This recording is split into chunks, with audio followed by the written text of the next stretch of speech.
Hello everyone, nandito po tayo ngayon sa onion farm ni Sir Leo Bumanlag ng Barangay Pesa, Bongabo, Nueva Ecija. Bali, nagpapa-harvest po siya ng white onion ngayon.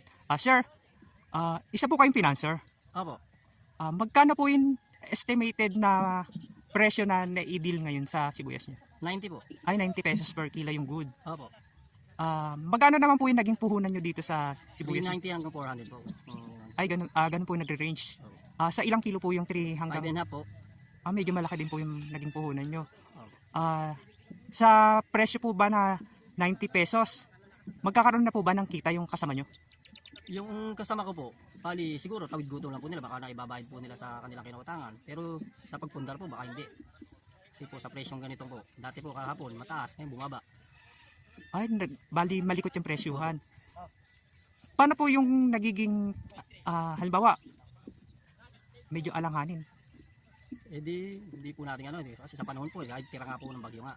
Ayun, tira po ng bagyo, kailangan kahit papano, nagsisikap si farmers na magtrabaho. Opo, kasi nga po, kesa po balasahin, yun na lang po natira para hindi naman masyadong lumaki lalo ang gastos.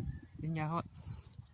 Di ba, sir, halos 4 months po nilang pinagsumikapang alagaan po yung sibuyas, di wala din silang daily income. Paano Ang naging daily income po nila, yung utang-utang na lang po nila, pero yung sapat pong kikitain siguro nila pambayad na lang. Kasi po wala po silang extra ginagawa na ano, maasa po sila sa hindi masana masira. Magamit kikitain, nasira po ng bagyo ng iba. yun po yung point ng nyo.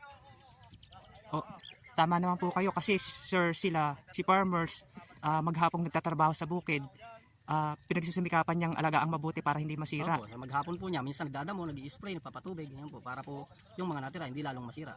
Yun nga po, isa po sila sa mga kumbaga naiiwan sa laylayan, kumbaga yung napag-iiwanan dito sa ating komunidad, sa ating lipunan kasi sila yung walang benefits na natatanggap. Tama Opo, po ba? talaga pong lakas lang po ang ano nila. Sipag at sipag po para po makaahon sila sa pang-araw-araw nila. Wala silang 15 to 30 na monthly pay or 13 month pay. Wala po sir.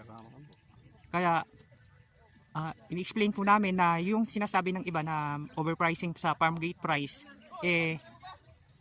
tama lang po, or kung mas mabuti, mas tataas pa kasi hindi naman po naghahangad ng mataas na presyo si farmers, tama sir? Opo, yun naman po yung sapat lang po sana sa yung, sa 4 na buwan pong hinihintay na yan. Kasi halimbawa, kumita kayo tapos kung i-divide, Kung i-divide po makikipasok sa iba sa kabihin ng 300 a day po, halos parehas lang din po kikitain ba? ayun.